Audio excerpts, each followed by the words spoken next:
Huzuni kubwa imetanda ndani ya taifa la Kenya na Afrika Mashariki kwa ujumla. Tumepokea kwa masikitiko makubwa taarifa za kifo cha aliyekuwa waziri mkuu wa Kenya, mwanasiasa mkongwe na kinara wa demokrasia, Raila Amolo Odinga. Raila Odinga amefariki dunia akiwa na umri wa miaka 80. Taarifa za awali kutokea duru za familia na ripoti za hospitali zinaeleza kuwa kiongozi huyo alifariki dunia nchini India ambako alikuwa akipatiwa matibabu.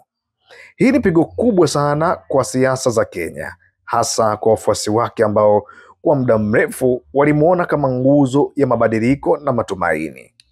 Hayati Raila Odinga atakumbukwa kama mmoja wa wanasiasa mashuhuri na wenye ushawishi mkubwa katika historia ya Kenya huru. Sifa yake kuu inabaki kuwa upiganiaji wake usio na kuchoka kwa uhuru wa kidemokrasia, haki za kibinadamu na mabadiliko ya kitaifa.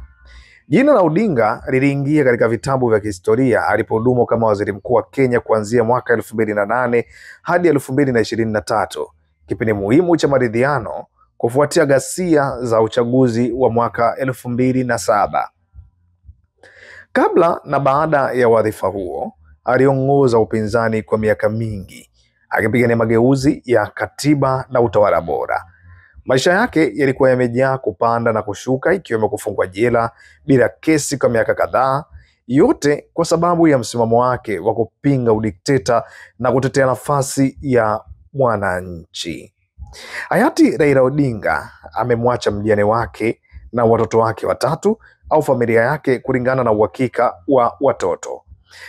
Tangu taarifa za kifo chake zitolewe, salamu za rambirambi zimeanza kumiminika kutokea kwa viongozi wa kitaifa wa Mashariki, Afrika Mashariki na jumuiya ya kimataifa.